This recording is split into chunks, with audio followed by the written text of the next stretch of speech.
নামাজের মধ্যে সময় দিতে পারি না, ইবাদতের মধ্যে সময় দিতে পারি না।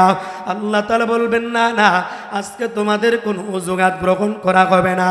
বান্দা আল্লাহ তাআলার দরবার থেকে পলায়ন করার চেষ্টা করবি। আল্লাহ তাআলা বলেন আইনাল মাফার, আজকে হাসরের ময়দান থেকে পলায়ন করার কোনো ব্যবস্থা নাই। দুনিয়ার বুকে অন্যায় করলে এক জায়গা থেকে আরেক জায়গায় চলে যায়, এক জায়গা থেকে আরেক জায়গায় পলায়ন করে যায়, বাংলাদেশ থেকে অন্য জায়গায় পলায়ন করে চলে যায়। কিন্তু হাসরের ময়দান, ওই হাসরের ময়দানে পলানোর কোনো ব্যবস্থা নাই। আইনাল মাফার, কোথায় তুমি পলাইবা, কোন জায়গার মধ্যে তুমি যাইবা? এই জন্য বাবা আল্লাহ পাক রব্বুল আলামিন বান্দাকে হায়াত দিয়েছেন, ঈমানটা শুদ্ধ করে নাও, আমলটা শুদ্ধ করে নাও। ঈমান যদি শুদ্ধ না থাকে, আমল যদি শুদ্ধ না থাকে, আল্লাহ তাআলার কাছে ধরা খেয়ে যেতে হবে, আল্লাহ তাআলার কাছে ধরা খেয়ে যেতে হবে। এই জন্য বাবা আল্লাহ রব্বুল আলামিন আমাদের এই জীবনের হিসাবটা আল্লাহ পাক রব্বুল আলামিন বলেন।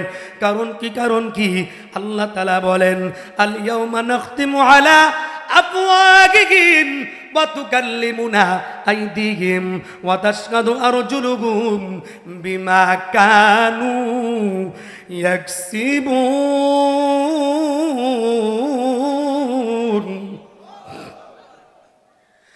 আল্লাহ তাআলা হাসরের ময়দানে বান্দার জবান বন্ধ করে দিবে, হাত কথা বলবে, চক্ষু কথা বলবে, কান কথা বলবে, পা কথা বলবে। আল্লাহ তাআলার বান্দা আশ্চর্য হইয়া আল্লাহ তাআলার কাছে বলতে থাকবে, আল্লাহ দুনিয়ার বুকে তো আমি কখনো হাতকে কথা বলতে দেখি নাই, কানকেও কথা বলতে দেখি না, চোখটাকেও কথা বলতে কখনো দেখি নাই। ওগো মালিক, ওগো আল্লাহ, আমি তো কখনো পাউকে কথা বলতে দেখি নাই, আজকে কেন পাও কথা বলতে পারে, হাত কথা বলতে পারে, চোখ কথা বলতে পারি? বান্দা তাকায়া দেখবে বান্দার জবানের মধ্যে গুনাহ, চোখের মধ্যে গুনাহ, কানের মধ্যে গুনাহ, পায়ের মধ্যে গুনাহ। চোখের গুনাহ হইছে এত পরিমাণ, কানের গুনাহ হইছে এত পরিমাণ, জবানের গুনাহ হইছে এত পরিমাণ, এত পরিমাণ, পায়ের গুনাহ হইছে এত পরিমাণ, এত পরিমাণ। আল্লাহ তাআলার কাছে অজুহাত পেশ করে কাজ হবে না, আল্লাহ তাআলার কাছে অজুহাত পেশ করতে পারবা কোনো কাজ হবে না। আল্লাহ পাক রব্বুল আলামিন বলেন আনতাকানাল্লাহুল্লাযী আনতাকা কুল্লা শাই। আল্লাহ কাল কিয়ামতের ময়দানে হাতের জবান খুলে দেওয়ার পর হাত ডাকিয়া বলবে, এরে দেখো, দুনিয়ার বুকে যদিও আমি কথা বলতে পারতাম না, কিন্তু আল্লাহ আজকে আমাকে কথা বলার শক্তি দিয়েছে, এই জন্য আমি কথা বলতে পারি। চিল্লা বলা যাবে কি সুবহানাল্লাহ? তাহলে আমরা যে যাই করি, আমারে কে ভালো বলে খারাপ বলে, আমি কয় টাকার মালিক, আমি কি গরিব নাকি বড় লোক, এই সমস্ত কর্মকাণ্ড আল্লাহ তাআলা দেখে না। আল্লাহ তাআলা দেখে বান্দার অন্তরের মধ্যে কি আছে। কথা বলেন ঠিক কিনা?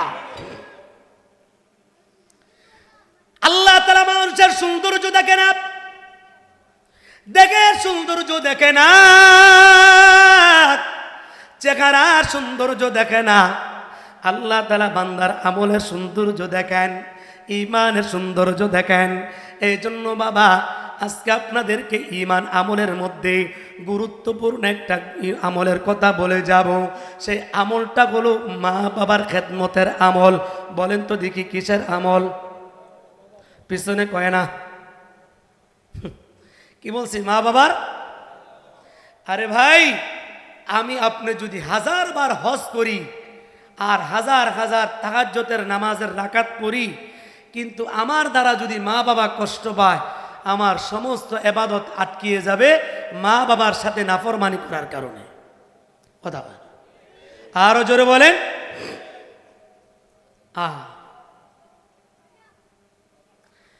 আল্লাহ রসুল বলেন, আল জান্নাতু তাহতা আকদামিল উম্মাহাত, মা জাতির পায়ের নিচে আল্লাহ তাআলা সন্তানের জন্য জান্নাত রেখে দিয়েছে। সুবহানাল্লাহ। এখানে হয়তো অনেকের মা আছে, অনেকের বাবা আছে, হয়তো অনেকের মা নাই, অনেকের মা আছে বাবা নাই, বাবা আছে মা নাই। খুব ভালো করে বুঝুন, রসুল বলেন কোন সন্তান মা বাবার সাথে সকাল থেকে সন্ধ্যা পর্যন্ত ভালো আচরণ করলো, আল্লাহ তাআলা ওই সন্তানের জন্য জান্নাতের 2টা দরজা খুলে দেয়। আবার সন্ধ্যা থেকে সকাল পর্যন্ত যদি মা বাবার সাথে সুন্দর আচরণ করে, সন্ধ্যা থেকে সকাল পর্যন্ত ওই সন্তানের জন্য জান্নাতের 2টা দরজা খুলে দেয়। সুবহানাল্লাহ। আর যদি আব্বা আম্মা কারো সাথে নাফরমানি করে, সকাল থেকে সন্ধ্যা পর্যন্ত মাকে কষ্ট দিয়েছে, তাহলে তার জন্য জান্নাতের একটা দরজা বন্ধ করে দেওয়া হয়, একটা জাহান্নামের দরজা খোলা হয়। যদি রাতের বেলা কোনো সন্তান আব্বা আম্মাকে কষ্ট দেয়, তাহলে এই সন্তানের জন্য 2য় জান্নাতের দরজা বন্ধ হয়, 2য় জাহান্নামের দরজা খুলে দেয়। এই জন্য জান্নাত কামাই করা সহজ। আমরা তো অনেকে মনে করি এত নামাজ, এত কিছু, এত কি টাইম আছে? ইউর বিজি, হ্যাঁ, ব্যস্ত ব্যস্ত ব্যস্ত ব্যস্ত ব্যস্ত। ব্যস্ততার কারণে ইবাদতের টাইম পায় না। আর কথা কয় না, সকল ব্যস্ততা খালি mobile mobile mobile mobile mobile mobile. মোবাইলের ব্যস্ততা ছাড়া বর্তমানে এর চেয়ে কোনো বড় ব্যস্ততা আছে? আর কথা কয় না, মোবাইলের ব্যস্ততা এটা হলো সবচেয়ে বড় টার্গেট। তো ইহুদি বেঈমানরা মুসলমানদেরকে ধ্বংস করার জন্য যেটা চাইছে, এরা সাকসেসফুল, কামিয়াব হয়ে গেছে। কথা কয় না, এরা চাইছে মুসলমানের ঘরে ঘরে সিনেমা ঢুকাই দিব, বাস এরা ঢুকাই দিছে। ইমান আমল আছে না গেছে? কথা কয় না। পিছনে কি দুর্বল নাকি? পিছনে মনে হয় ভিটামিন লাগবে। হ্যাঁ, ইমান আমল আছে না গেছে? যতটুকু আছে এটাকে মজবুত করার দরকার আছে না নাই? কারা কারা তৈরি আছে হুজুর মরণ পর্যন্ত আব্বা আম্মার খেদমত করবো ইনশাআল্লাহ? আর জোরে বলেন নারে তাকবীর, নারে তাকবীর। আল্লাহ আপনি কবুল করেন, মঞ্জুর করেন, সকলে বলি আমিন। নবীজি জান্নাতুল বাকিতে গেছে, কবরস্থানে। আপনারা কি কবরস্থানে যান? বল কি হুজুর, ওই যে রোজার ঈদ আসবে, ঈদের দিন যদি কোনো রকম একটু ছুটি পাই, তাহলে আব্বা আম্মার কবরের পাশে যদি একটু যাওয়ার সুযোগ হয়। এই যে বিসমিল্লাহ সালাম দিয়া কবর থেকে আসে, সারা বছর কোনো খবর নাই। এই ধরনের সন্তান আছে না নাই? কথা কয় না, আছে না নাই? কিরে ভাই, আপনি মারটা খাইলেন, বাবারটা খাইলেন, হ্যাঁ, দাদারটা খাইলেন, দাদিরটা খাইলেন, সবারটি খাইলেন, এখন বড় হয়ে গেছেন, আব্বা আমার খাওয়ান সব ভুলে গেলেন। কথা কয় না, কথা কয় না। আহা,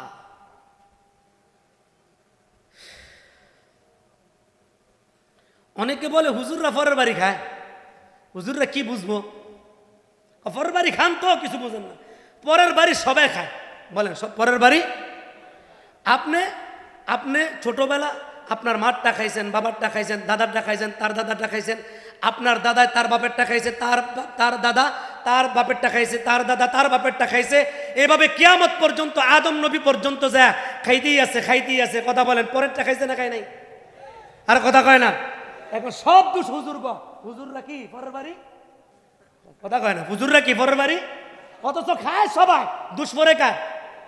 আরে কথা কয় না, পরে সব পাখি ময়লা খায়, দোষ পরে কাউয়া। কথা কয় না। হ্যাঁ, অপরাধ সবাই করে, কিন্তু হুজুরগের মধ্যে যদি একটু 19-20 পাওয়া যায়, ওরে বাপ, পুরো 100 জিবি ডাইরেক্ট 4G লইয়া ছুড়ে। কথা কয় না। হ্যাঁ, একটা কথা মনে রাখবেন, জীবনে যাই কিছু করেন, আব্বা আম্মার দোয়া কিন্তু বিদ্যুতের মতন দ্রুত গতিতে ছুটে। আব্বা আম্মা নেক দোয়া করলেও দ্রুত চলে যায়, বদ দোয়া করলেও দ্রুত। কথা কয় না, দ্রুত। আল্লাহ তাআলার মাঝে আব্বা আম্মার